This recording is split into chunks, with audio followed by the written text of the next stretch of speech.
I think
Man, that must be every time. Oh boy. What's up, dude? What's up, dude? Hey, man. Gonzo. I like the shades. No, your voice is crackling. No. No. Alright. Let me do this again. All I do is click this button, right? See if you can fix it. Alright, you're muted at this point. I hope everyone can hear us, but... Hello? Let me know when you fix it. Yep, Oh, wait, there it is. nope, You're good wait. now. Is it? No, you're good. Yeah. You're good. Don't touch anything. Okay, I won't touch anything. We'll see how that goes. So apparently this is harder than we thought it was. yes. Yeah, Yeah. it's been a while. Yeah, it's been a while, and our equipment is telling us that. So, so I think I'm getting older, but apparently the equipment is too. I don't know. yeah. I like the shades. This is a nice look. Yeah, I mean, our future's so bright that I gotta wear shades, but All right. I'm just having fun. Carrie found these from some guy who passed away, so in homage to these cool. I think they're more Top Gun looking, aren't they? Well, I was just gonna say, you've been watching Maverick. I mean, well, this is a new look for you. Yeah. We'll see. Yeah. We'll see. So very cool. All right, we got a lot to talk about. Where do you want to start there, Gonzo? We do. So here we are, Gonzo and Mark from Dungeon Class. It has been a little while, but luckily there hasn't been a lot going on until the last month. Yeah, And everything. a lot has been going on. All at once. So, Boom. Yeah, a lot has been going on. We've got, we have a new movie trailer for the D&D movie. We have the Spelljammer set has come out. Right. And I know we're excited to actually play that before we do our official review.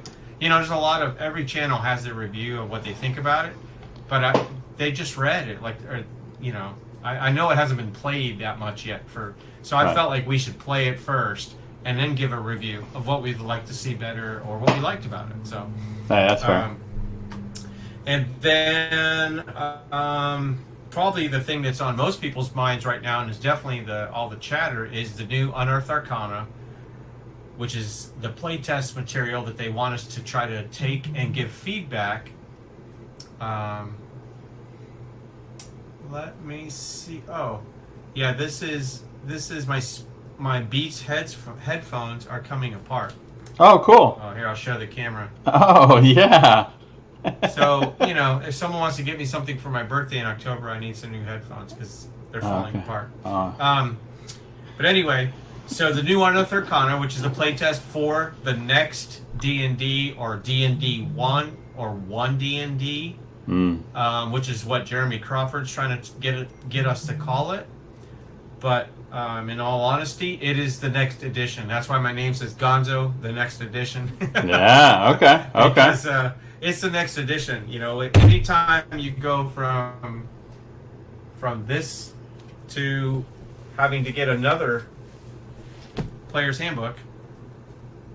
Yeah. It's a new edition. Now this is 5th edition. That was first. And it won't just be a player's handbook we'll have to get. It'll be the core rule books. We'll have to get a new DM's guide. We know they're working on that, and a monster manual because they're going to change some of the stat blocks, some of the way that things are done. Now I don't know how much they'll change combat, and I know that the emphasis on their end is to get us to believe that everything's backward compatible. So don't worry about 5e going away, because 5e is doing well still. Right. But hey, Rivers. Hey, Rivers, how you been? But having said that, this is definitely the next edition. Whether we end up all calling it 5.5 or 6e remains to be seen. I think it just depends how much they change combat. I know they've already changed some things that we're going to talk about within the Unearthed Arcana.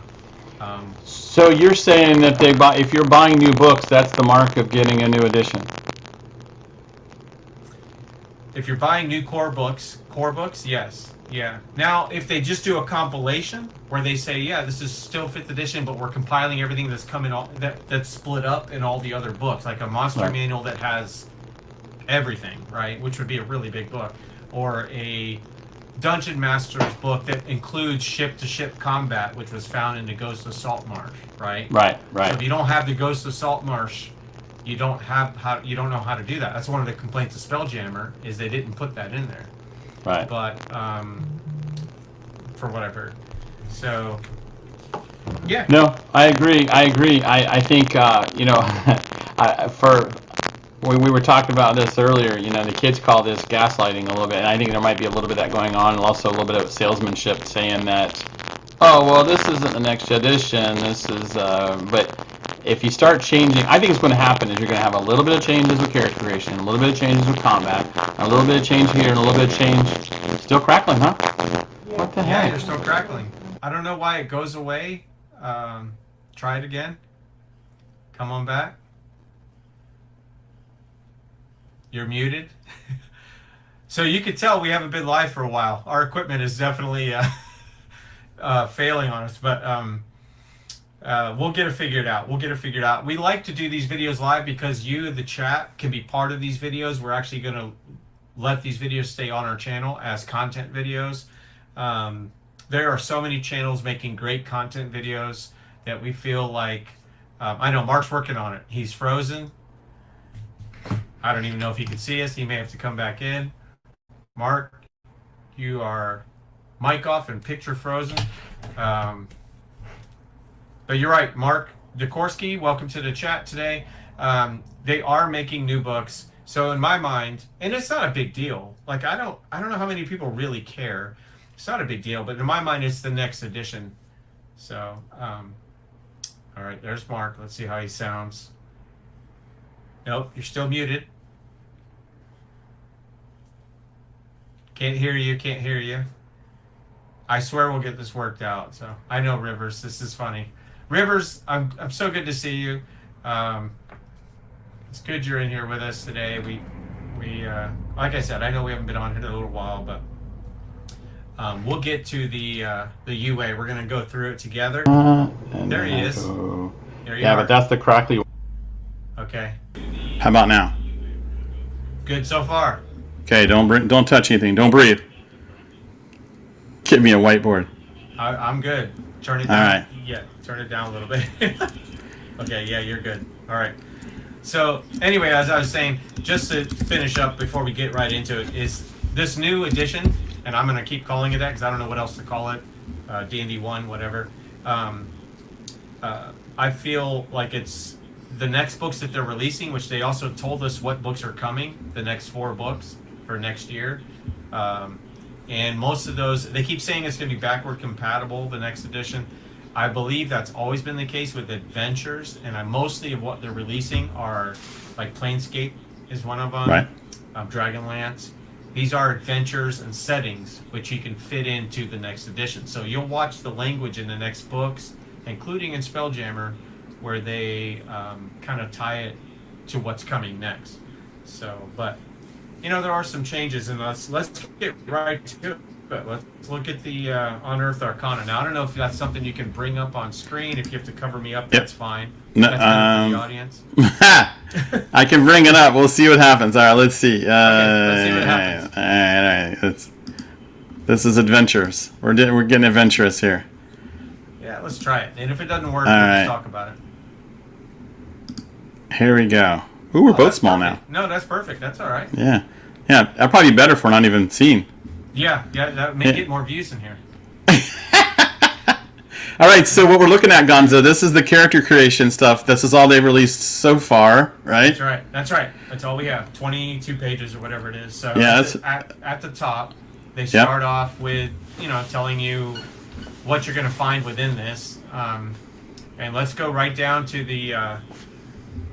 where they say it's playtest material, because I think that's my road next to me. But this is important in that this is not the final way it'll be written in the player's handbook or DM's guide. Right. What we're seeing here is test material for us to try out, and then the survey, which you said is going to be live when? September? September 1st, yeah. Okay, so the survey is where we give our feedback. That's what's important if you're watching this video, if you take nothing else away from the video, please take this, and that is that it is our game still. Right. And we have an opportunity to change the way it's going to be going forward by giving feedback within the surveys, by telling them, you know what? I like what you did with the spells, where we only have 3 lists of spells now. That's great, but I wish that the races still had their bonuses attached to them, or whatever. I mean, I'm not saying what you would want or not, but I'm just saying that's what you tell them, you know. And then they kind of take a survey of how many people want this or that, and that's how the game. That's how the game is gonna do. You know, it's how it's and I know in that video, Chris Perkins said that the smartest thing they did was listen to the players, and I think that would be the smartest thing going forward. Listen to the players again, because I mean that recipe worked. So why would you mess with it? You know. Yeah. So all right. Go up to the determining your origin there. So it says that after choosing your character's class. So I think the first thing they want you to do going forward, picking characters, used to be we would roll for stats maybe, but that didn't make sense either, because we would put the stats depending on what class we wanted. So I think we always know what we want to be: a rogue, a fighter, a wizard, a cleric. Right. So decide what you want to be. You know, we're gonna see. I'm really interested, because they didn't give us any hint yet of what classes we're gonna have. The artificer, is that gonna be official class? You know, are we gonna have our 12th class there? I think there's 11. You're crackling. So you're crackling a little bit. That's what my key grip just said. Hold on, I'm gonna swap. Yeah. I'm gonna try headphones here. Yeah, it is a little bit crackling. Oh boy. I know we have an echo. This is a great video. This is great. This is wonderful. YouTube content at its greatest. This might be the end of Melon app. We may be going to what's that one that you Ethan Van Sciver used? StreamYard, right? Yeah. We may be going back to. I think there's a lot of weird things going on in this program. Okay. All right. Let's see when you get plugged in. Whoop.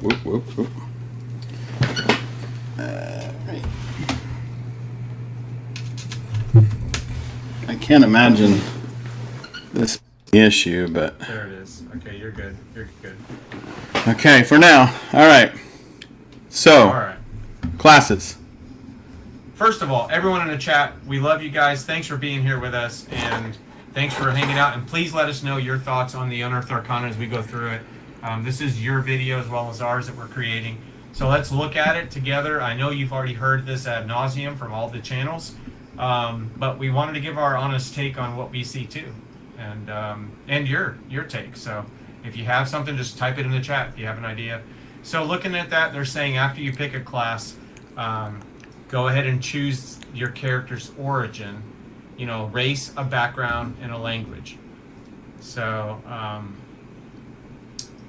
they tell you about speed. By the way, speed has been, at least in the playtest, everyone is at 30 feet speed. So I don't know why have a speed if everyone can do 30, other than for the VTT, which we should talk about. But the other big announcement with the UA, with the Unearthed Arcana, with the playtest, was that they're creating a virtual tabletop game that you'll be able to buy little microtransactions, which I think they're really going to monetize that. But you'll be able to play characters, put them on a screen. I guess if you have one of those tables that has a TV in it, and that can be your map, that can be, how you play. So it's not a way that we normally would play, but I know a lot of people play online, so this is a way that they can do that. So having that in mind, I guess keeping the speed the same, maybe. I don't know. Why do you think they went to 30 feet for everyone? Yeah, I think you're right. That's the only reason I could think is the virtual tabletop. That's the only reason I could see that. I mean, because otherwise it doesn't make any sense. So you're telling me little people, with their legs, it's just physics. It's nothing against their race or anything. It's just it only makes sense that they had different ones. So the only reason I can see would be maybe the virtual tabletop. I don't know. Although that shouldn't matter. I mean, because on a hex pad or on a sheet, what's the difference between I don't understand that one either. So that's I don't know. I don't know if they're leaning. I don't know if they're leaning too hard into that racial trait thing, or I don't know. They may be. They're really trying to get away from that. And let's go ahead and talk about that then. And that is that they're On size, by the way, the only thing they changed I saw on that was that humans are now able to be small, category small. So that means a human could be 2 to 4 feet because there's people that are born that short. So that makes sense too, I guess. Oh, that's interesting what Mark said. Can I bring that up here? Yeah. Yeah. Walking does not split the party. That's a good. That's true, I guess. I mean, who knows? I never really thought about that, but it could happen. Yeah. We have to keep stopping. Forget it. We'll move ahead. You stay back. Yeah, I never thought about that. Yeah. Yeah, for sure. Interesting. Okay. So, go on down to the. They talk about the background trait. So, in this point, and we'll talk about this a little bit later, but background is actually going to give you your +2 and your +1. It's not going to come from what race you pick to be. So when you pick an elf, or you pick a dwarf, or you pick an orc, which is a playable race now, it doesn't give you a +2 and a +1 to different stat modifiers. It is blanket across the board. When you're creating your character, you can add a 2 and a 1 to any ability score, regardless of what race you are. So, This is a good point here too.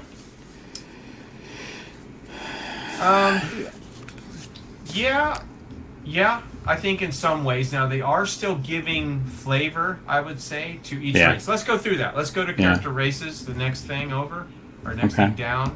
Yeah. And let's go down to races. Oh, I think you're on it. Yeah, we're in human. We're in human already. So look at human. Let's see, their traits. Humanoid, you see the size now that they can be small. Speed 30 feet, lifespan. Resourceful. So here's what they give each person now. Instead of ability score improvements, they give you little powers or something. So resourceful, you gain inspiration whenever you finish a long rest. So inspiration, which used to be, I know how we do it at our tables. So inspiration, what's wrong? Every time I take a nap, I wake up, I feel good. I'm really inspired. Okay, so that may be some feedback. That may be some constructive feedback that, ha ha ha. Oh, that's funny. I see you have jokes. Yeah, that's good. Yeah, I don't know why, other than they're trying to give humans something, but, okay, so. Oh my gosh. Look at this one. All right. You pick a class. So I was born a fighter. To earn money, I become a dwarf and became a... Okay. Mark, you're tearing it up. Mark Dikorsky, you're tearing it up. I kind of agree with you in the fact that the way it's set up in this Unearthed Arcana right now is not the way it should be in the player's handbook. They will probably rotate that around. Yeah. But if you do think about it, whenever you're making a character, the first thing we used to do is roll for stats. Yeah. And then we would pick what we would kind of know what we wanted to be. Like if I'm rolling for a fighter, my highest stat's going to be on strength. Yeah. So you were kind of picking the class without picking the class first. But they don't really get into that. So anyway, so human gets inspiration. Let's just go ahead and talk about inspiration. They are now changing the rules of the game where if you roll a natural 20, a critical hit, on a... I think it's on a hit-to-hit thing. Yeah. And we'll probably see that in here. You, as a player, now have received a inspiration point. Sweet. So now, what I don't know is... do inspiration points stack up? Can you have 1? Can you have up to your proficiency bonus, like 2 or 3? Can you have 10? Or can you only, we don't know that yet. I reach into my bag of inspiration and I pull out an inspiration. And inspiration, so you and I use inspiration very differently. It was almost like at the end of a session, we would pick our MVP of the session, or 2, even a couple people, and say, hey, or even during gameplay, that was so epic the way you decided to use the chandelier to drop on somebody, to trap them within the chandelier, and that was really out of the box thinking. Good. because of that, I want to give you a point of inspiration. I think and that's how we did it. So it was just a random here and there. Mm-hmm. And because we're all family around the table, there's not really favoritism. But I think the problem lies when... Speak for yourself. Well, yeah, I didn't say anything. I'd never give Mark inspiration. No. Come to think of it, Right. No stacking inspiration. Yeah, Dukorsky, I would think that's the rule. I would think you could only have one at a time. But I think this is a way for people who play online or play with new dungeon masters all the time. Right. Maybe sit down with a group of strangers at a convention, whatever. A way for them to control whether they ever get inspiration or not. So I can't think of a reason why they took that out of the DM's hands, other than a lot of DMs maybe aren't really giving it freely, or they're playing favoritism. Well, my friend I know, so I'm going to give him inspiration all the time. These other strangers. I could see that happening. He's having a bad day. I'm going to give him some inspiration. Yeah, he's not even, or he's just so busy, or they're not thinking about that. They're just forgetting to do it, or not really. Oh, you guys all play terrible. I'm not giving you any inspiration. Well, and I've always thought of it as like an extra thing. It's like a reward that the DM gives to somebody. So, if you give rewards out, and if they're expected after I take a long rest, like Mark said, it's no longer inspirational. It's like, what's that? Yeah. Okay. Loses its effect. All right, so humans. That's humans. They're skillful. They gain a proficiency. They're versatile. They gain a skilled feat or another first level feat. Now that's another thing that's changed. Is feats are now there's levels to them. You can't get every feat until you reach a certain level. Okay. So I think that's a good thing. That means there's things you can look forward to at a higher level that you may be able to pluck and get to your player, but it may be too powerful for a first level player to get. Right. Although everyone says they broke that by providing Lucky as a first level feat, and Lucky breaks the game. So that's basically humans. Ardling. Now there's a new race for you. Yeah, I had not. I was like, whoa, am I forgetting things? And then I'm reading through this. I'm like, I've never heard of this one. This has to do a little bit more. I picture. Let's look at what they do. The celestial legacies, but I picture like the Egyptian gods, how they always had like a dog face or a cat face. Right. Still was a humanoid form, but their face was different. Yeah. That's kind of what they described this as. I know a lot of people initially said, "Oh, this is for the furry crowd to be able to do this." I don't believe that. I think this is more about the celestial thing is what they hit. So look at the three things there that you picked from. Exalted, the fierce passions of Aboria, the heroic heart of Yizgar, and the wondrous nature of the Beastlands called to the Ardlings who have the exalted celestial legacy. The celestial ancestors are heroic champions of the chaotic good planes, okay? Mm-hmm. Or you could be of the lawful good planes and heavenly or idyllic, the neutral good planes. Okay, I don't know what that does for you. I thought it's interesting that they're referring to these planes and these... the different alignments, because I thought they were all kind of phasing alignment out, but they're bringing it in this way, so it's kind of interesting. I think they're still going to use it in their description, but I don't know that we're going to be picking alignment anymore. Right. Do we need to, really? Because everyone just plays the way they're going to play, which most groups play as chaotic evil.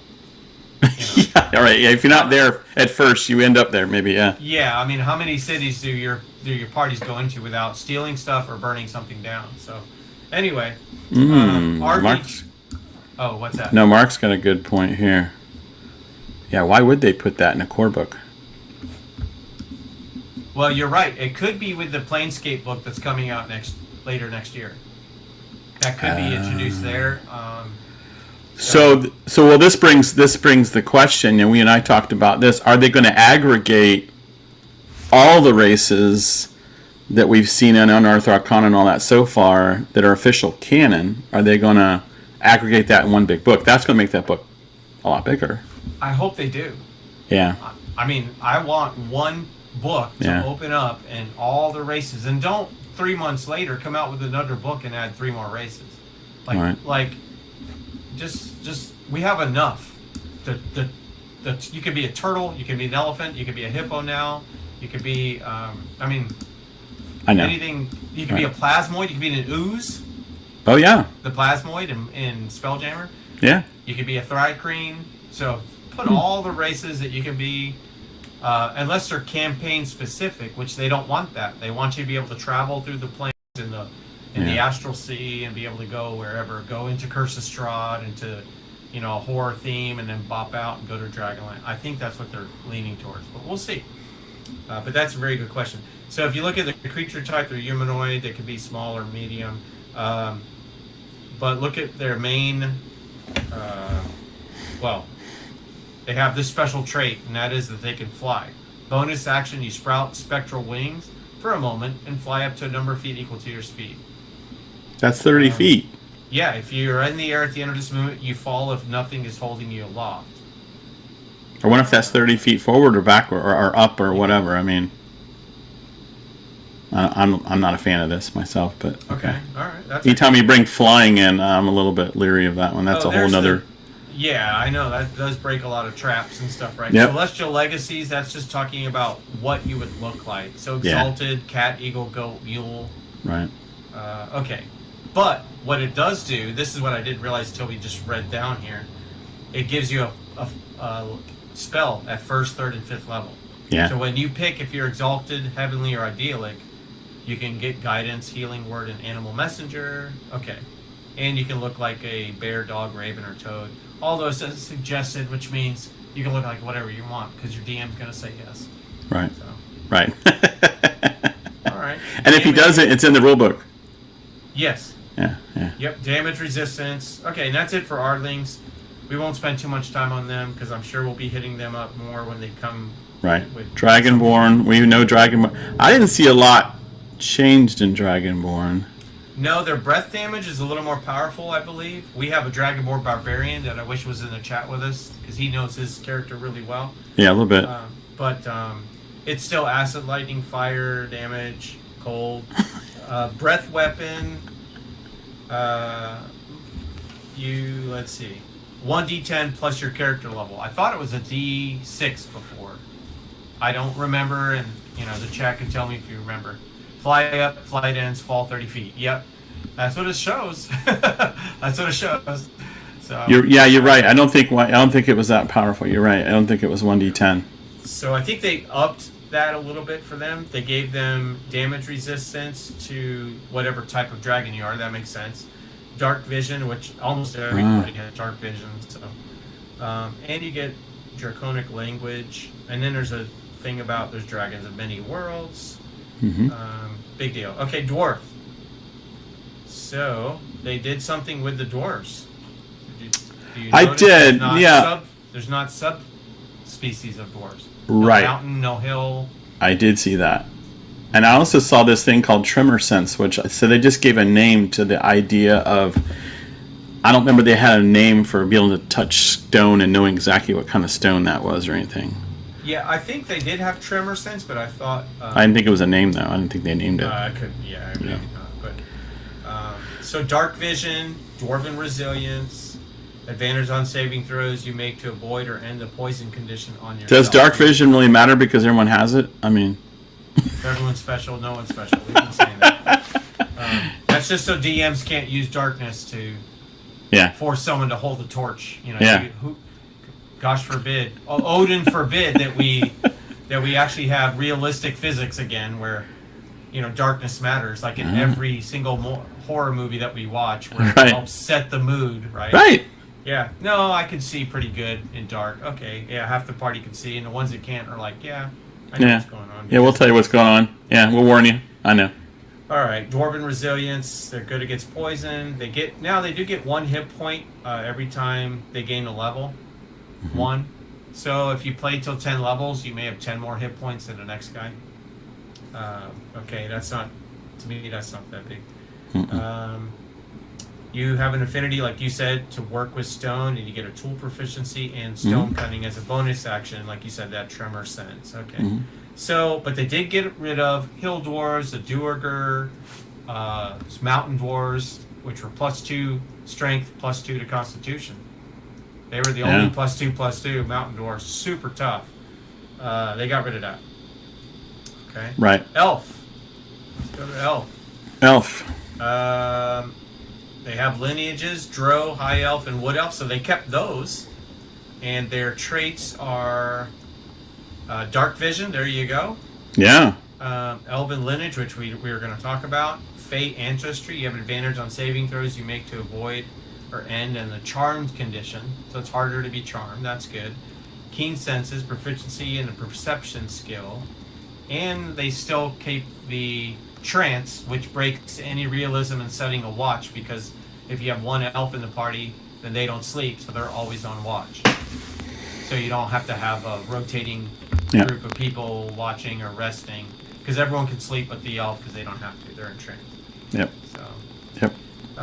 If you can't tell by my voice, I just don't like that. I don't like things that really break the ability to create tension or. Nope. I know. And that kind of does, just like Dark Vision. But right. I don't mind like a Drow having Dark Vision, since they come from the Underdark. Yeah.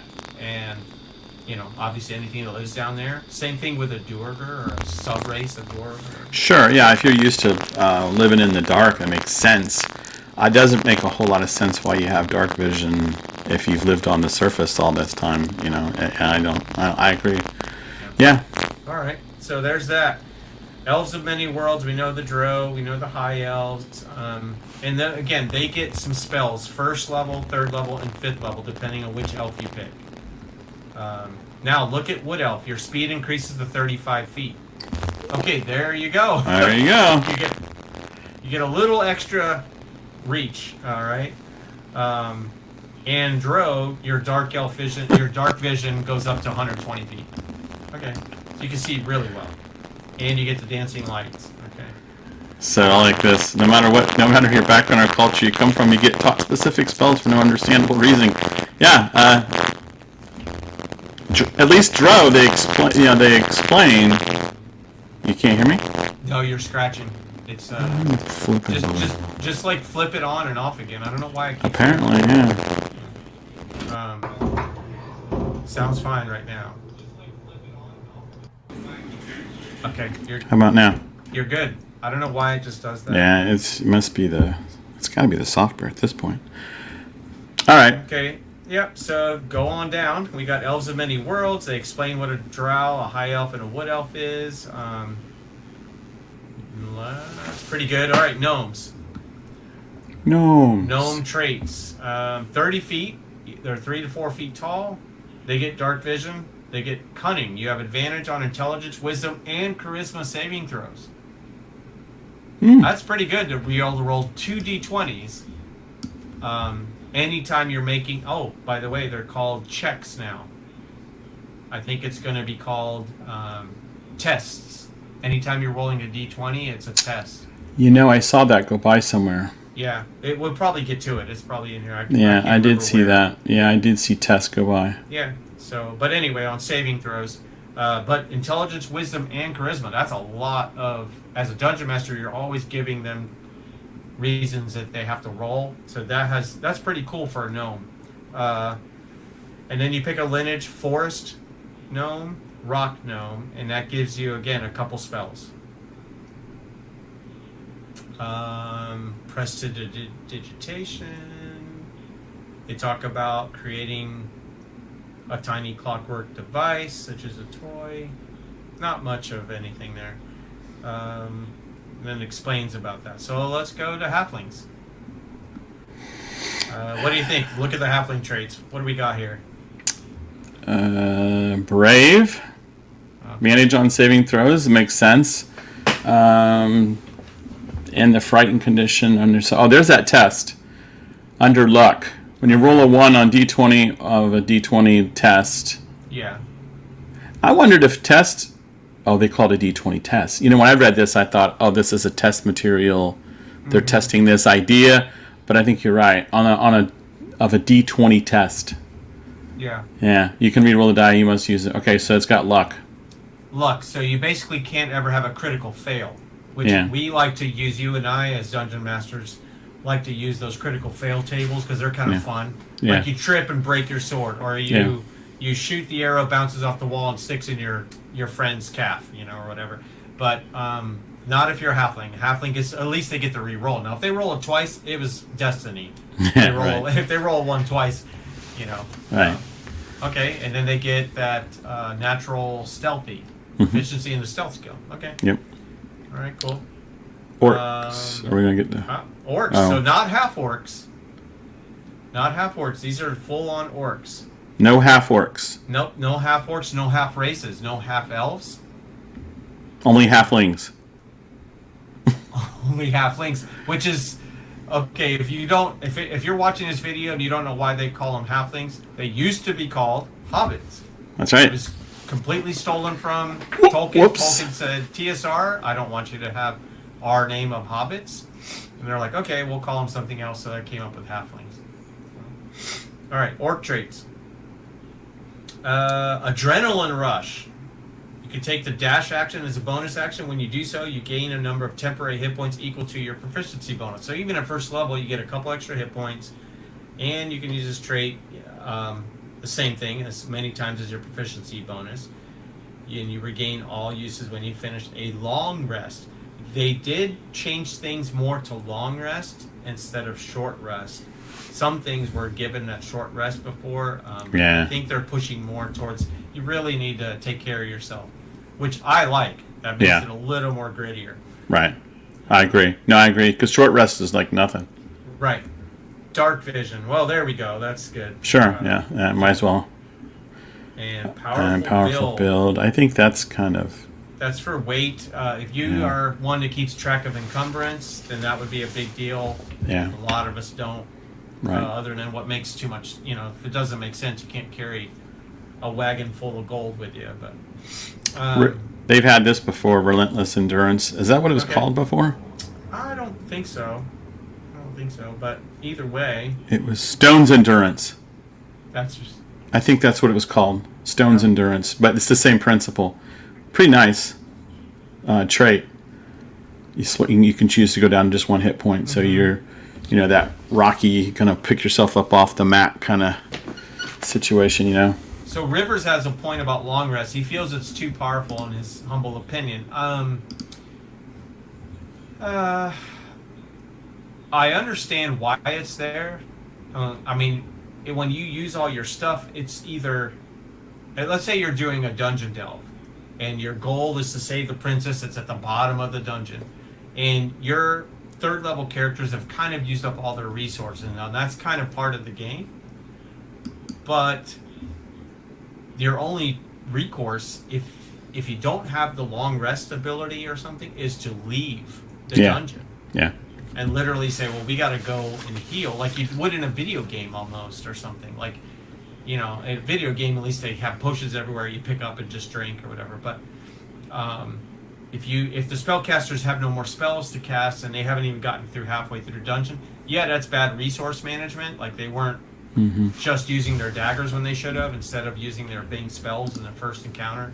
Right. Maybe it's but I kind of agree that long rest is kind of the video game, respawn. Yeah. Video gamey respawn. But unfortunately, that's kind of how the game is at this point. Yeah. The people that sit down at the table want to sit down and go through an adventure. They don't want to do like what we used to do when D&D first started out is, well, I guess we got to rip up that character and create a new one. Here we go. Let's make a new one. Get some dice out. Like, that's how we used to play. It's like, our guy died. Dang it. Right.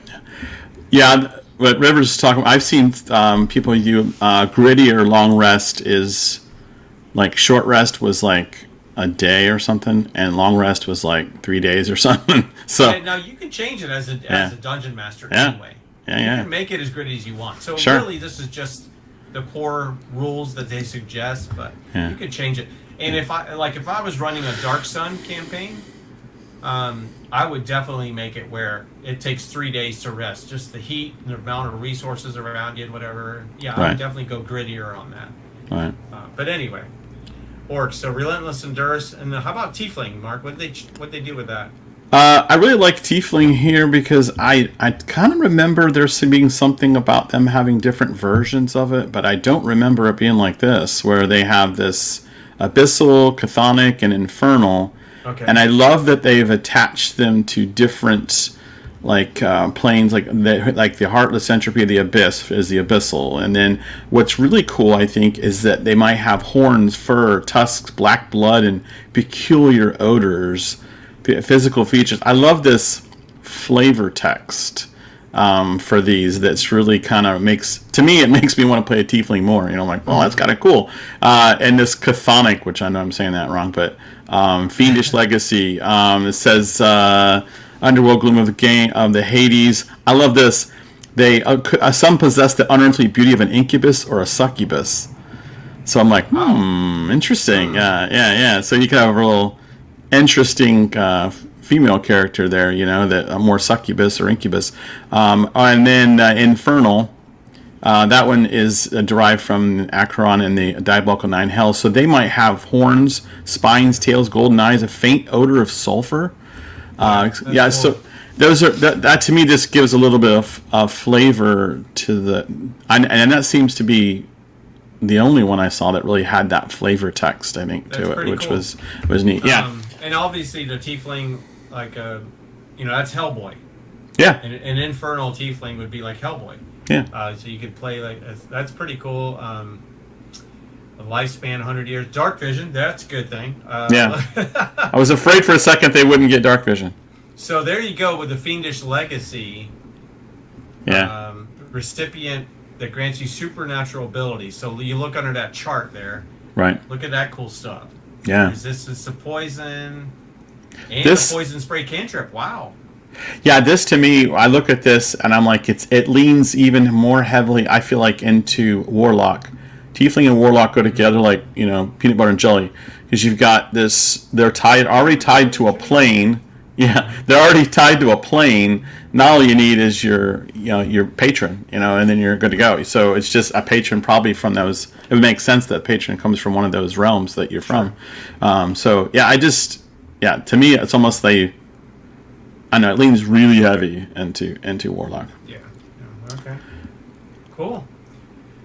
All right. I think that's all the races, and I would say just an overall, really quick. I don't mind any of what they've done as a playtest. I think I would still like to see.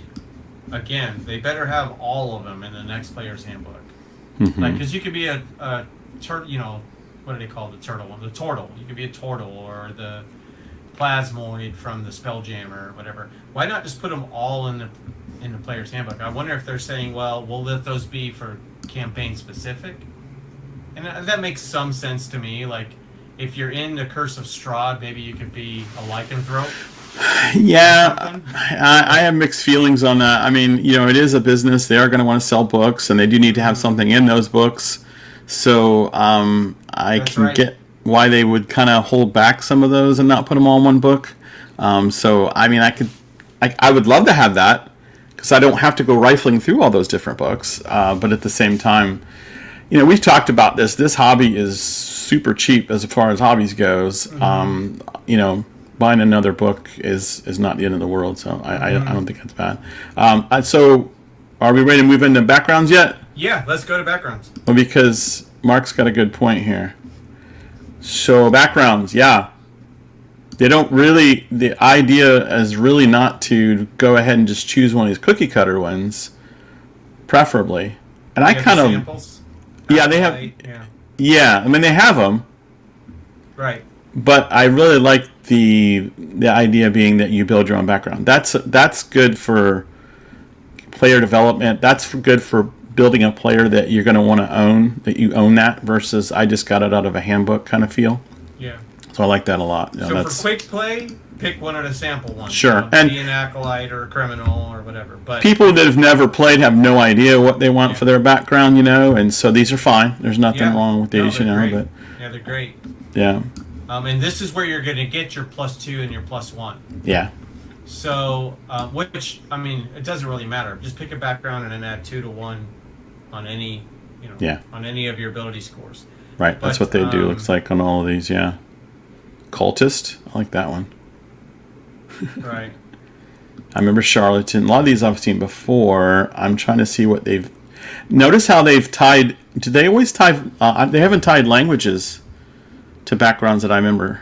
No, languages now, I think most players get 3 languages, which is kind of dumb. I think Professor Dungeon Master hit on this too. I don't know 3 languages. Right? And this is True. this is the world where They don't go to college. I mean, most of these fantasy worlds are very low education. They couldn't travel from here to there. It wasn't, but you know how it goes. I think they're going to lean more towards the multiverse, which is what they say in the beginning of this document, and the sigil being the hub of the multiverse, and your players may be coming from that sigil could explain away why they have 3 languages, why they have whatever. Well, multiverse is all the rage these days. It is. I've heard that word way too much. But Yeah. we don't have to go through the cookie cutter backgrounds. They're very similar to the ones we already have in a player's handbook. Ooh, Pilgrim. But building a background sounds cool to me. Yeah. And again, if you want 2 to dexterity and 1 to something else, just come up with a background that makes sense for your DM and why. You know, you could say, look, I worked at like Robin. I worked as a entertainer. You know, but I wasn't just an entertainer. I was actually the guy who set up everything, so I never was in front of anybody. But I would test the wires to make sure people could walk across them, and I would do this. I mean, whatever your background is you're coming up with. But some of these are going to be right on, and you just have to tool it, or just change it up a little bit anyway. Basically, just take the criminal background and just change it to what you want, or gladiator background, whatever. Right. So, all right. So feats. Also, I do like that the background that they've given you also includes equipment that's specific to that background. I agree. No, that's good. I do like that. Yeah, me too. Yeah. And it has a feat tied to them. Yes. Oh, that's right. That's right. See this? Yeah. Yep, I do. Feat, skilled, magic initiate, tough, healer. Pilgrim gets a healer background. Okay. Language, halfway. Sure. Yeah. So they give you a language. They give you a tool proficiency. Yeah. They give you a feat. They give you a skill, at least 1. No, usually 2. Yeah. Skill proficiencies, and you get your ability score modifiers depending on which one you pick. So very cool. Yeah, it's what Mark said about the. I mean, you know, stranger things have happened. I don't know. I mean. Yeah, Rivers. I also like the backgrounds. The way they have them set up, I do like it. It's kind of like a bundle. Like, pick your background and everything's bundled in with that. You know, your tools, your equipment, your starting equipment, whatever. But you just remember that if you're working with a decent dungeon master and you're a skilled player, like I know these guys in the chat are, and a lot of the viewers of this video are, you can create your own and make it work the way you want. So, you know, you could say, well, I like my equipment to have this and this, as long as you come up with a decent reason and you're not OP in your player, overpowering your player. So you get 3 languages, and then you get another with your feet, or is that the third? Let me see. Your character begins play knowing at least 3 languages. Common, a language provided by the background, and a language that you choose from the standard language table below. Okay, so it does come from your background. Okay, so there's a total of 3. I was thinking, does that 4? But okay. I think knowledge of a language means your character communicate in that language, can read and write it. I think the only reason I can see why they're upping the languages a little bit is it seemed like we always had 2 and maybe a third every once in a while. But most players had like 2. Mm-hmm. But I feel like it almost speeds the game up. Because if you're running across some goblins and no one picked the goblin language and previously, then that means you probably end up fighting them without trying to barter or whatever. But with every player having 3, the chances of being able to have a different language increases the ability to play and move things along versus always going right to combat when you can't barter, you can't persuade somebody because you can't speak it. So you want to talk about feats any here? Or? Oh yeah, well, I think they've kind of worked on them and evened them out a little bit. Well, let's just pull one up, like the healer. Let's look at that and just go through that. There's no prerequisite, and I don't believe any of the first level can have a prerequisite because you're getting it at first level. Where's healer? But that's is it? Oh, I see it. healer's Okay, right under I see it. tractor. I see it. Yeah. All right. So But first that level mean- feat. Yeah, that means that there will be feats that have a prerequisite. Now, I hope it's more than just you have to be 3rd level or 5th level.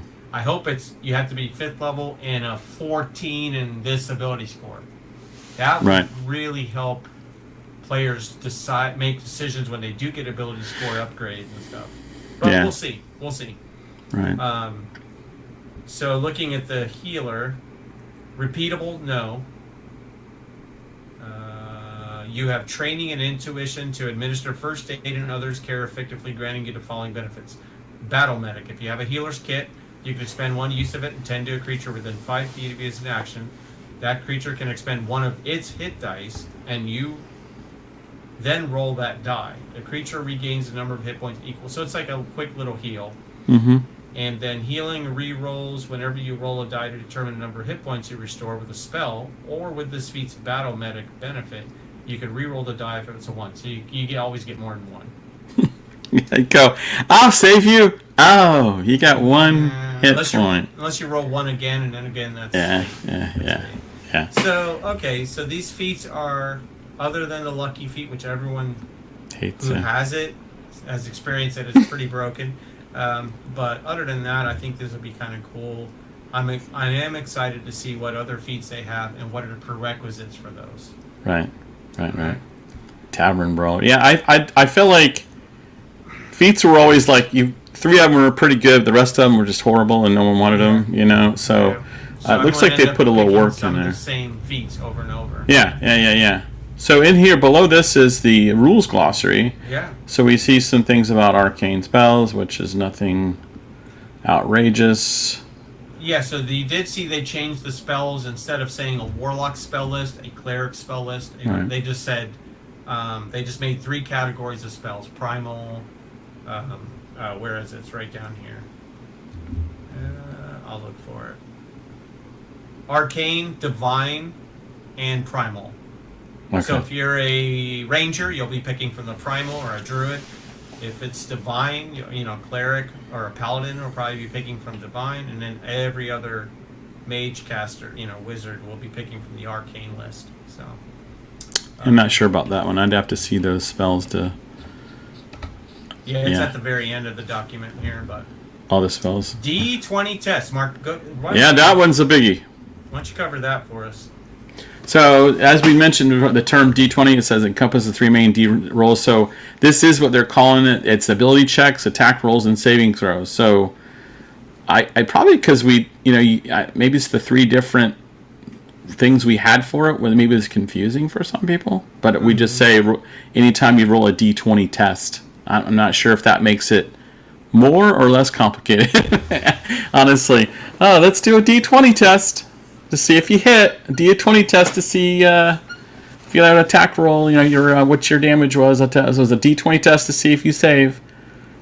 I don't know. I'm not sure about that one. I'm not sure about that either, or why they needed to change it. Because if you're asking for a dexterity saving throw, which means something, like I want to see if you fall off the cliff or not, you got to do 12. Right. Why are you saying I need a D20 test? Are you still having to say use your dexterity on this? Like, why aren't you just saying I don't, unless they're thinking this is easier for dungeon masters to learn.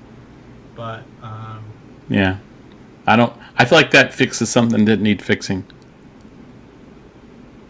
And there's your rolling a 1. If you roll a 1, the D20 test automatically fails, regardless of any modifiers to the roll. So that's a critical fail, which a lot of us were using.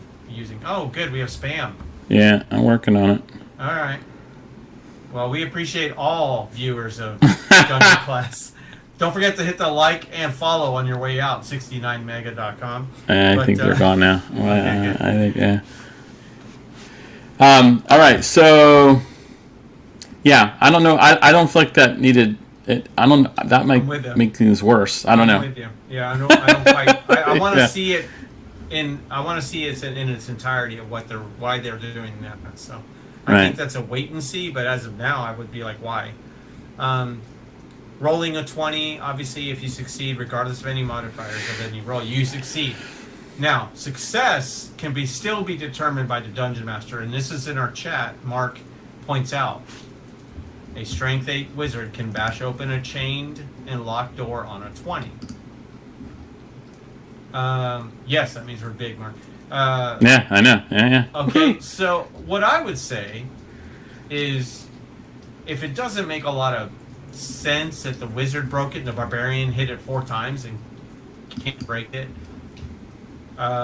maybe you could either do 2 things. You can say he succeeded, but it's because of his knowledge and his intelligence that he knew exactly where to hit that weak point of the lock or something, you know, or right.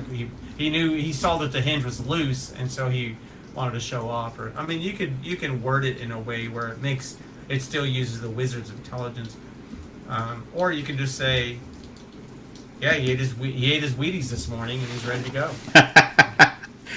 So what about the person rolling a 20 and they get inspiration? That comes up here in a minute. In just a minute, we'll get to that. It's right here, rolling a 20. Rolling a 20 doesn't bypass limitations on the test, such as range, line of sight. The 20 bypasses only bonuses and penalties to the roll. And then inspiration is coming up, though. We'll talk about that. Critical hits. So they did alter this. It says right here, they get inspiration. Oh, okay. I read right past that. So when we roll a 20, they get inspiration thanks to the remarkable success. So put another inspiration in your inspiration bag. It can't stop. It can't stack, though. Well, I'm looking at it. But I had a long rest, and I felt inspired. And then I rolled a 20 later. Look, this is why we got to give feedback. That's why we got to give some feedback. Inspiration. You get inspiration. You get inspiration. You get inspiration. Yeah. Yay, we all get inspiration. Yeah. Nice. Yeah, I like it. I know. All right, so there's that. Good times. Critical hit. We like these. What was it say? If a player rolls a 20 for an attack roll, the attack is also critical, which means it deals extra damage. You roll the damage dice of the weapon a second time and add the second roll as extra damage to the target. A mace, they give you an example. You do d6 plus your strength. If you score a critical hit, it instead deals 2d6 plus your strength. So you can't say, I get a +3 on my strength bonus and I rolled a 6. That's 9 times 2 is 18. Yeah. You're saying roll 2, Yeah. add those, then add your +3. Yeah. So I rolled a 6 and a 4. It's 10 plus 3 is 13 damage. Right. I think that's fine. And again, as a DM, you can make it what you want. You could say my critical hits are double everything. Yeah. You know, if you want to make your game faster, just say roll 1, add your strength modifier, and double it. Yeah. And then boom. Or just say you get the max on the first, which a lot of people do. So you don't roll a 1 and say, darn it, I doubled a 1 on a critical hit. That's dumb, right? I hate that. Right. So you can say you get your max on the first, go ahead and roll. We're going to add that, and then your strength modifier. There's a lot of ways you can do it. This is their suggestion. But Right. And I'm afraid the only thing this will really affect, because it doesn't affect experienced dungeon masters who always alter and change and stretch the games the way we like anyway. Mm-hmm. But it will affect those that are playing on the virtual tabletop, because the rules will be built into the tabletop program. Oh, well, let's take a moment to talk about that. Customizable, yeah. So the virtual tabletop. So the way so it looked awesome. First of all, I was like, dude, that looks awesome. I'm gonna play that. But that was the video gamer in me, and oh my gosh, they're back. How's that? Somehow I didn't boot them. So here we go. I just hit them all together. All right.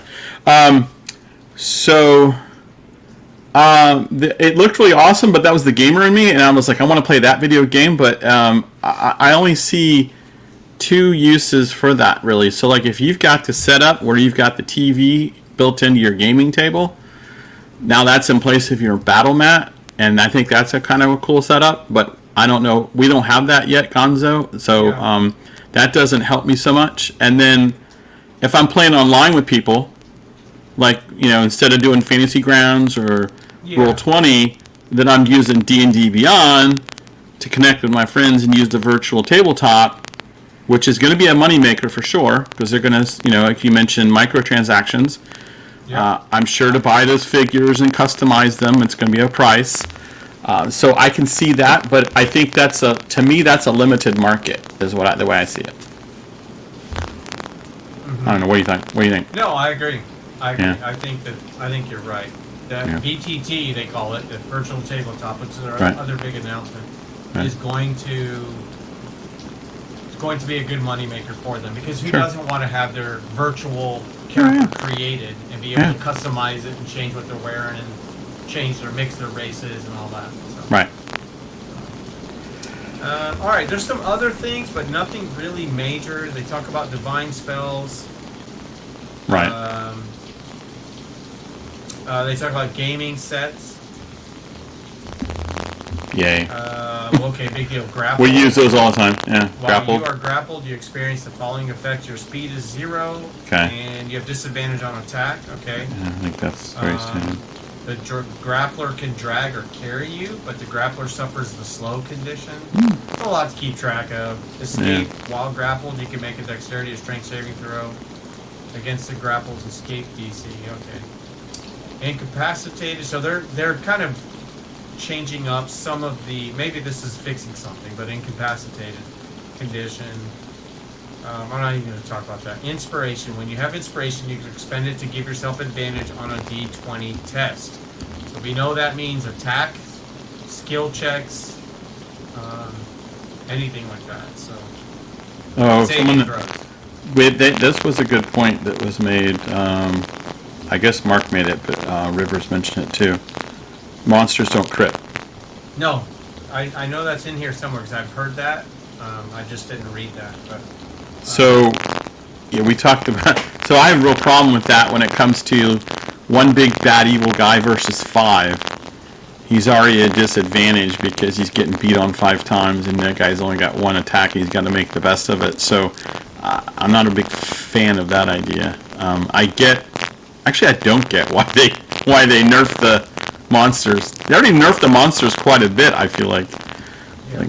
All right, that's different. Hey, you're crackling again? I don't know Yes! why. But Let me do the switch. yeah, just switch it up and it'll be fixed. So, incapacitated.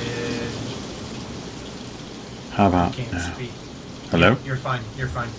Okay, so incapacitated. All right, so we got that. Yeah, can't move. All right, so The main way a character gains inspiration is by rolling a 20. The DM can also award inspiration. Oh, thank you. oh, that's good. Thank you, D&D, for saying that I can do something. Whatever. Come on. To a character who's done something that's Aha! really heroic or amusing. Here we Only go. One at a time. Okay. You never So- have more than one. Sorry that you took a long rest and you got your inspiration, and you did something. You rolled a d20. You only get 1. Yep. If you still have an inspiration when you start a long rest, you lose that inspiration. Okay. You don't. So you if wake you up. don't use it, you lose it. There you go. You That's wake up, you're not still inspired, even though a human keeps it or can get it when he wakes up. Well, when he after a long rest, isn't a human's trait? So Yeah. that's where a human has an advantage over any other race, because they can Yeah. start with an inspiration. Okay. and I Long think rest. I find that very racist. No, I'm just kidding.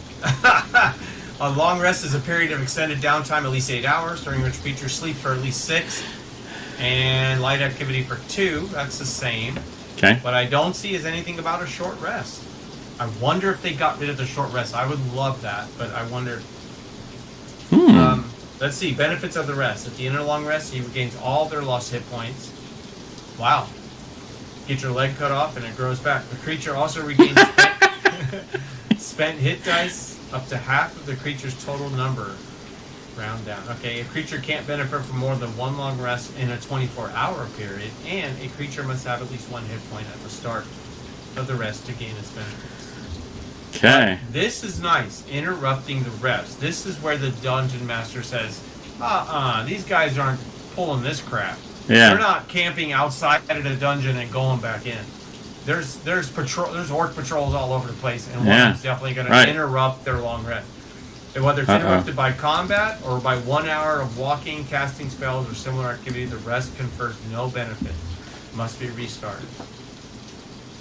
So combat's the key. Dungeon Master, if your players are walking through your scenarios and encounters, and they are super metagaming by long resting as often as possible, which is a good player, you should, then you have the ability to break that up by being creative on your own end. There's wandering monsters everywhere. There's shipwrecks. There's all kinds of stuff that happens. So. See, it mentions short rest at the end there, so sorry, Gonzo. Oh, darn. Well, still in the game. I didn't finish reading the document. That's the problem. You need a shirt that says "No short rest." You know. No short rest. Okay, Kill it. Primal spells. It tells you what's under that. Slowed. Okay, there's another condition that they fixed. Tool proficiency. Okay, tremor sense. There we go. You talked about that. Yep. Yeah. Pinpoint the location of a creature moving object within a specific range, provided the creature with tremor sense and anything it's detecting are both in contact with the same surface. I always think of that Lord of the Rings where Aragorn, who's not a dwarf, puts his ear to the ground as a ranger, right, and hears the wargs coming. Yeah. It's long range tremor sense, but and they prepared for that. So. Like it. Okay, unarmed strike is a melee attack that involves using your body. Your bonus to hit with an unarmed strike equals your strength modifier plus your proficiency. And then you can do these three things: damage somebody, grapple, where you put them in a full Nelson, or shove, push them 5 feet away, or knock them down. I'm gonna I choose to shove them. Huh. Yeah, that may be cool. Then it shows the spell list. There's your list. There we go. Yeah, okay. Arcane is all of those. And there'll be more. Divine and all of those. Primal, Druidcraft, yep, that's there. Okay. Good I think I could... Hail of Thorns. Yep. And they're only showing first level. They're just showing you a basic group. Where did you see short rest? I missed that. Right. It talked about it in the interrupting it. If you interrupt the long rest, they only get the benefits of a short rest. Oh, so there will be a short rest. Yeah. We'll see, though. We'll see. Yeah. Okay. You're hanging on to hope that they'll... I am. All right, so that's the Unearthed Arcana. That's the playtest that we're supposed to actually instill in our games and see how it works, or basically just look at it and think what we like and what we don't like and give them the feedback. I would encourage anyone who watches this video... Don't just vent on Twitter. Don't just go out and rant on Facebook or wherever. But really let them know what you like and what you don't like about their rule changes. So a lot of them are I think are good. I do like the background package thing where it's you get your ability scores, you get your skill proficiencies, and a feat all built into your background. And I like that they are encouraging you to build your own. So that's something I personally like just right off the bat. I know there's going to be more races than what they showed us here. You mentioned something that made me think you're exactly right. The only way they could sell you new books is by including a couple playable races and playable classes. Right. Oh, there's a new playable class and 2 new races here that you can be. They take that all away. It's just adventures that they're selling. Yeah. And that's a little harder sell. So I can see where we may be stuck with the basics, but I would think Artisan will be one of the classes that they add. Yeah. And if I were them, I would get rid of your favorite, and that's the Warlock. I just don't see a need for it. And that ends our show for today. What are you trying? So you're trying to say that maybe there should be it's a dark wizard versus like in the old days it didn't used to be a thing. Yeah, I feel it was like more of a subclass of wizard. Of a wizard, necromancer, or someone who chooses to get their, they give them their powers. I get what's the one that gets it by being born? The mutant. What's the wizard or the spellcaster? Oh, sorcerer. Sorcerer, which gets it because they're born with it. Yeah. Or warlock, who gets it by making a pact with a deity or a god or Cthulhu or whoever. Right. I don't know. What do you think? You've played all three. I can see what you're saying. So magic comes. So the idea is you are a magic user, which I kind of like that idea, and that you have got it one of 3 different ways. You were either born with it, you learned it as a wizard, or some patron thing came to you and gave you that dark magic.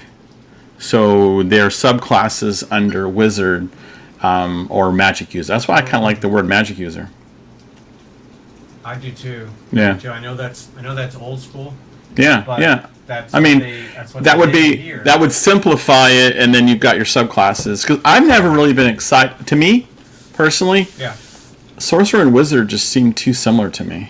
Just who cares how you got the magic? It's the same kind of thing. I mean, so that's why subclass makes a little more sense, because you're all casters and you all cast spells. It's just your spells are slightly different than the other guys. But can they do that if they only have 3 spell lists? If they're all in the arcane, well, they've already gone the wrong way. That's what I mean. Now you're going to have to. Yeah. You know what? Take a look at the first level arcane really quick and see if you see all 3 in there, because maybe this is what they're going to do. I mean, we may have cracked the code, but do you see something that they only give to sorcerers or warlocks? Do you know the warlock? Because that's well, I know for a fact. So under arcane, they only give armor of Agathis. Yep. And I saw Hellish Rebuke. I saw Hex. Those are all typically, So we may have cracked the code. Mm-hmm. We're breaking it here first. You heard it here first. I have not heard this. Yeah. I mean, they are not going to have. They're going to be subclasses of a magic user, wizard, or bam, mage. And it's a callback to the first edition magic user. Why wouldn't you? I think it's simpler to understand. And fighter. Mark, I noticed that right away too. That was the one I was looking for, and I didn't see it. Eldritch Blast is not on the list. Oh, you're right. Okay. And that's the bread and butter. Now, that could be one of the subclass things. Your subclass gets one spell that everyone else doesn't get. That's just one spell. I don't know. So when they do, if they did it this way, and we're just talking out loud, we're thinking with you guys in the chat. But if they did it this way and they made subclasses, they could give you spells that aren't in the arcane spell, but it would be described within the subclass. Right. So the spell description. Well, I mean, they would be in the arcane. They would just have to add it to the list, I guess. Or right. I don't know. I don't know how they would do that. I am a little surprised that under this one thing, arcane spells, that they do have like Hellish Rebuke and Hex and all under there. If they're not warlock. Doing that. Right. Yeah. They've always been a warlock set of spells, those things. So I think even Tasha's Hideous Laughter might be under that as well. And I know some bards take that, but I believe that comes off the warlock's list. Wait, speaking of bard, which Rivers mentioned, what about the bard? What about the bard? Well, where's their, what's the... That's a class they can get rid of. Tasha's Hideous... They could. I mean, it's kind of a OP class to me, but... I mean, I wouldn't mind. I wouldn't mind if they kind of went the other way with classes, and then give you build outs where you can take it in a direction that you really like and fine tune it. I think 3rd edition did that quite a bit, and even 4th edition. There's your that where they Dissonance Whispers. That's one of yours that you used to. But see, bards can just take from everything. It doesn't really. Vicious Mockery is another one. A lot of them take. Originally. So what about fighter class? Would you? We'll call him Fighting Man. Yeah, but I mean, if you have a fighter, you have a warrior class or whatever. Yeah. They already have archer as something you can. Archery is something you can take, but what about building an archerer class or a subclass? They have captain, which is like gladiator. All right, so I'm going to say something, and all those people who hate 4th edition can probably put their hands over their ears, but no, this is starting to kind of sound sort of like World of Warcraft and what inspired 4th edition, in that you had a class and then you had subclasses, and they had 3 subclasses for every character class. Okay. So if they go down that path, which I really hope they don't, because I think it's to be a mess. Because what happens with World of Warcraft is you could grab any 3 players and just go. You had enough to do. Somebody could be one of the classes was a healer type warrior, and they could heal or whatever, And you had another person who could, a tanky something else, And so that I hope they're not going that path, but having subclasses I don't think is a bad thing. So you could really start to simplify some of your classes and then just have specialization. So are you thinking like maybe Paladin being a subclass of warrior? Or? Oh man. Paladin, I don't know. I don't see them going the other way, having less classes. Right. Unless they really flesh it out where there's like 8 subclasses under fighter. Yeah. And barbarian's one of them, and they just, I don't know. It's hard to imagine, but looking at the spell list, the way they have it here, they've already mixed the wizards. And if they're trying to homogenize or make it easier for people just to be whatever they want, which is what they always.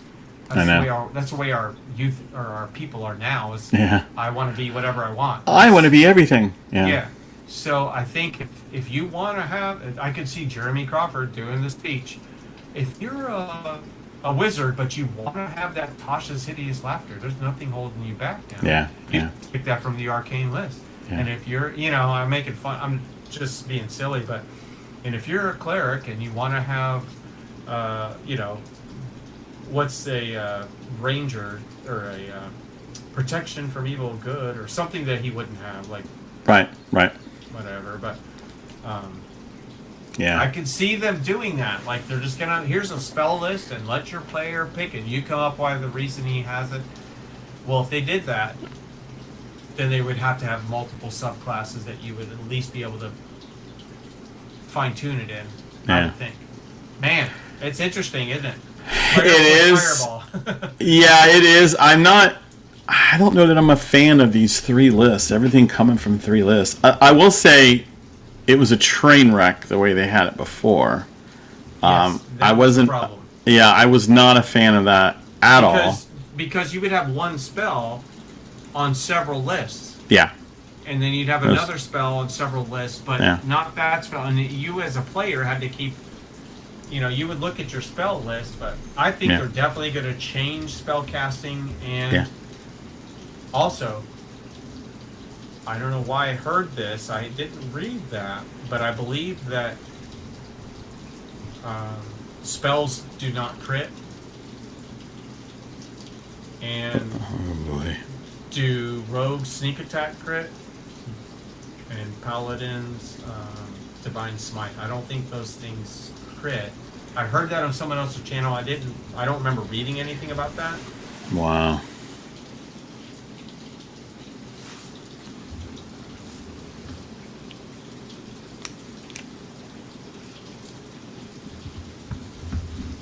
Hello.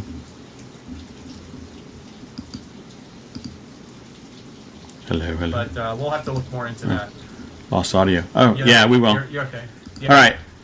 But, all right. Well, Mark, I will say this. I think that no matter what happens, the beauty of it is, as a dungeon master, use what you like, change it the way you want it. Yeah. And don't use what you don't like, and use stuff from 1st edition, use some from 4th edition. Yeah. Build your game. D&D is still D&D at your table. The way you and your group want to play it. If you want to play super gritty and max everyone's hit points at 30, right? And then, so they could die a little easier. But if players like that too, then do that. Yeah. If you don't like some of the new rules, again, I other than buying new books, which, like you said, it's not that expensive of a hobby. No. Compared to some of the others that I'm involved in. But yeah, definitely. So what do we? So real fast, we've got a few minutes, I think. Just real fast, what are your thoughts on the movie trailer? Okay, my thoughts on the trailer was I liked the trailer. Yeah. I really like Chris Pine. I liked him in Star Trek. I liked him in other things I've seen him. I think he's able to pull emotion out where he can seem serious and distraught and also a little snarky. Yep. He definitely fit the Captain Kirk role. So I think he's going to be good. I wonder if they'll go the route of being a little too silly, and I hope not. You know, like I think some of the criticisms of the last Thor movie, which I haven't seen yet, but I know the criticism is it was a great movie, it was fun, but it was a little too silly. They never built enough tension up. Yeah. D&D is, I mean, it's got to have that. You got to pull someone's heartstring. Yeah. And you've got to have tension along with some silliness like which happens at every table and every game played. Sure. Yeah. No, I agree. I think we're seeing a trend with Marvel, She-Hulk, and that, and it's getting kind of. I don't know what they thought. Guardians was funny. Let's go with that, and we're going to go that route. Guardians was great, but there was a reason. Like they were criminals, and he was already like that, and so even the very end scene where. You know, they're about to get destroyed, and he does the little dance off at the end. It took everyone by surprise watching the movie the first time. It took us all by surprise. Like, it was funny. Yeah. Now it's been copied so much because it was such a good hit in that movie. Right. Marvel's like, oh, that's the formula. Yeah. And they went that route, and now that they never let tension build or come to a, they always break tension with a joke. Right. And I think that at some point you got to have some payoffs. You know? I noticed that too. The owlbear? Yeah, and so a druid turned into an owlbear. That's new. I guarantee you that'll be in the druid list now. They're going to let them change into beasts. Because I don't... Or no, into monstrosities. I don't know. They're going to have to do something because it's in their movie. I'm just going to say this. Druids can turn into owlbears in World of Warcraft. I'm just saying that's probably where they got the idea. Yeah. Right. Yeah. And the owlbear in World of Warcraft does the... Chris Farley dance with the big fat dance thing when he does this dance. It's pretty funny. Yeah, those are my other days. That's a while back. So yeah, I bet that's where they got the idea, or someone thought they knew D&D and they forgot that was actually World of Warcraft. I don't know. Yeah. No, I think it's. So here's what my take was. It looks like you and I talked about. Hopefully they don't try to go too big and grand. Because that's not going to work. It's got to be story-based and focus on, a party kind of thing. Don't try to come out of the gate with some big, giant, epic war and blah, blah. You know, it's not going to happen. You just can't. And especially if they're going to, I hope this would be the one of many, but they could focus on many different little stories.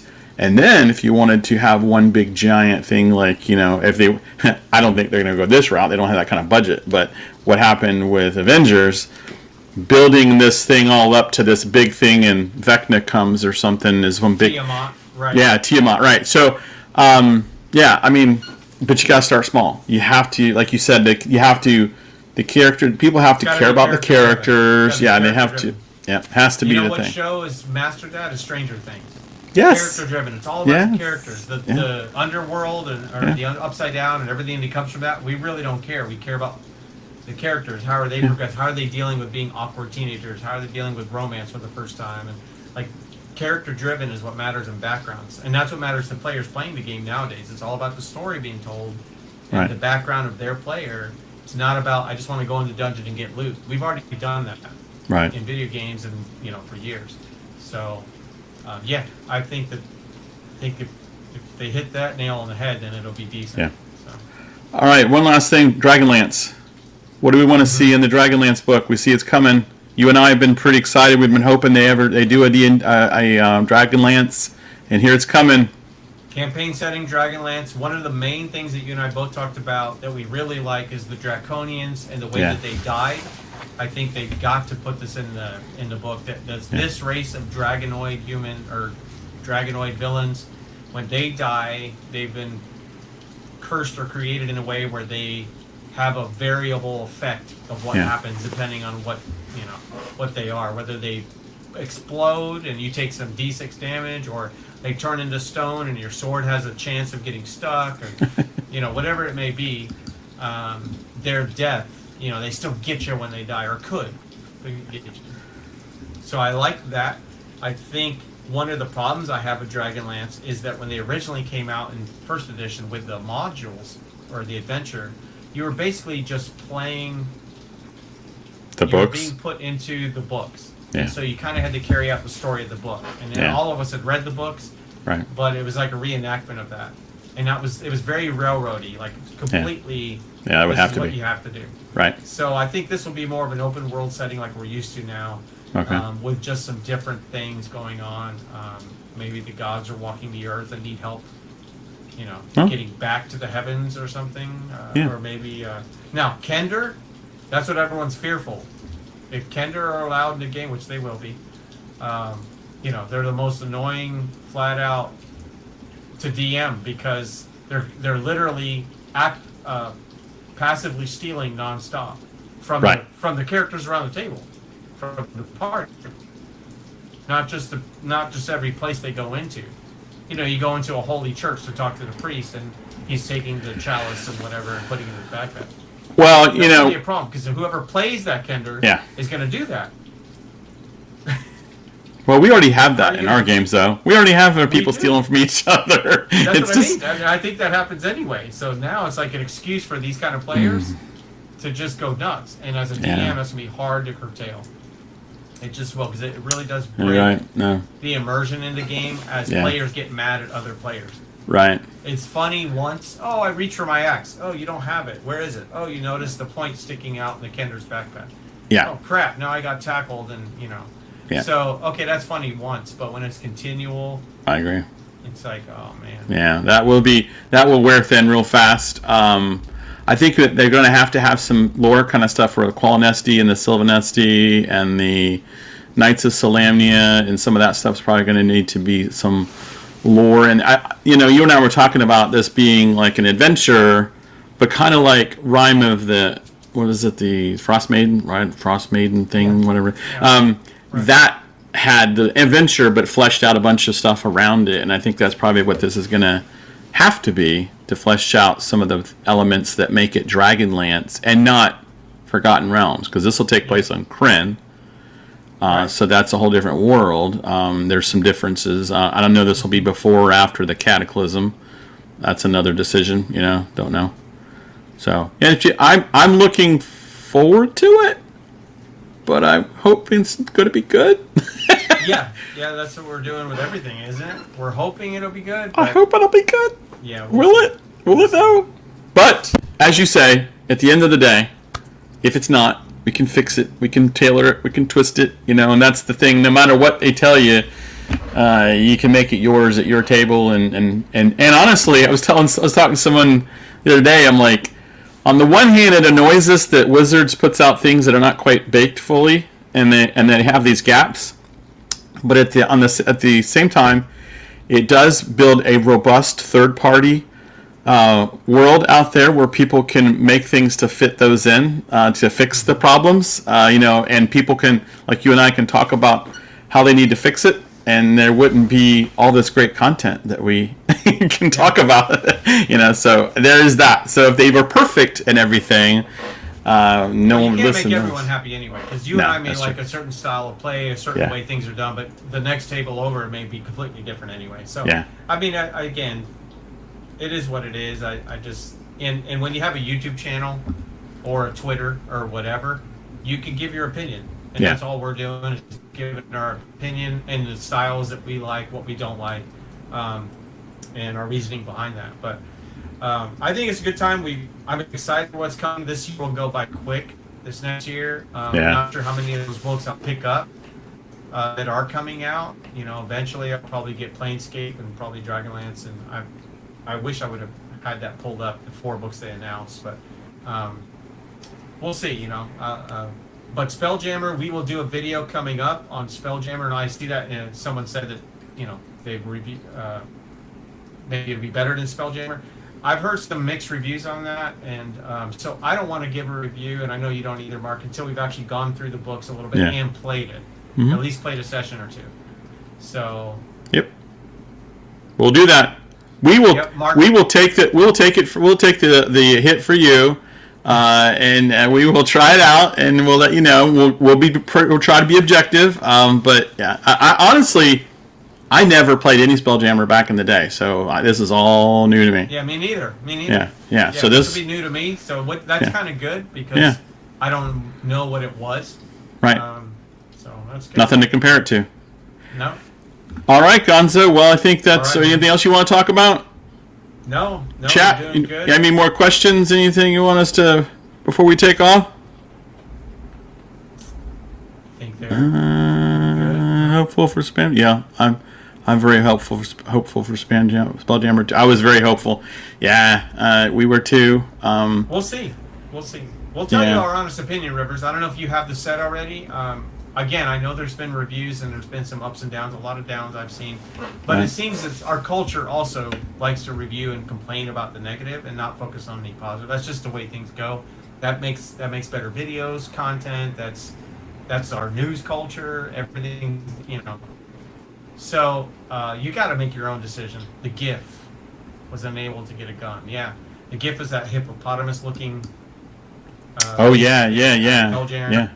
And you can a ooze, a plasmoid. You're just a gelatinous ooze, basically. So yeah, kind of crazy. But we'll see. All right. Well, thank you guys. Thank you guys for watching. I appreciate everyone in the chat input. I mean, that makes it so much better. And you guys chiming in, and we enjoyed your comments, your opinions, and you guys are what makes this interesting. Gonzo and I can just call each other on the phone, and that's all good. But being able to talk with you guys is what it's all about. And we're going to try to do some more of these live stream kind of things. Maybe we'll switch to a different program. This one's not doing so well. But we'll get it ironed out because it's been a while. But yeah, we've got some things to talk about coming up here. And we're going to try Spelljammer out, and we'll get back to you and tell you how that was and report back on that. And anything else, we'll have some more playtest material, I'm sure, before too long, and some stuff talk about that. So this we kind of like this format because Gonzo and I, he's kind of busy with the comic thing. In fact, if you're on Whatnot, where do they find you on Whatnot? Is that Gonzo Comics? Gonzo's Comics? Oh, there we go. Gonzo's Comics. If you're into Whatnot, he is tearing things up on Whatnot, selling some comics. Gonzo's got some of the best comics that you can imagine because this man's been buying comics since he was a little tyke. Kid. Yeah, and back when he was telling me when he bought them when he was a kid, they were like 15 cents. Oh, no, not 15 cents. No, they were. That one says 12 cents, doesn't it? On there, I can't quite see that. Yeah, from 1964, I believe. Okay, yeah. So he's got some comics and A-list comics, like really good ones, like ones you never see that aren't slabbed, right? Often, if you see some of these. Yeah, I sell high-grade raw because I still like my collection where I can open them and read them. Yeah. And if it's really an expensive book, I do have some slabs where they're encased. I'll show you like this book. That's a slab right there, but expensive books there. But Instagram, Gonzo's_comics. Oh yeah. That's where you'll find out where I'm going to be next. I do conventions, and I sell on the Whatnot, and I sell on eBay too. So that's where you can find me. Very good, yeah, because that's I know you're kind of living the dream. Gonzo's always wanted to have a comic shop, and you found a better way than owning a comic shop. Now would be a very bad idea to open a comic shop, but this way is definitely the way to go. And if you've not been on Whatnot, that place, that's crazy. You gotta be careful. You could really drop some cash in there. But it is a great format, and I really like it. So it's good. All right, brother. Well, good talking to you. Good talking to you, chat. Yep. And thanks everybody. And with that, class dismissed. There we go.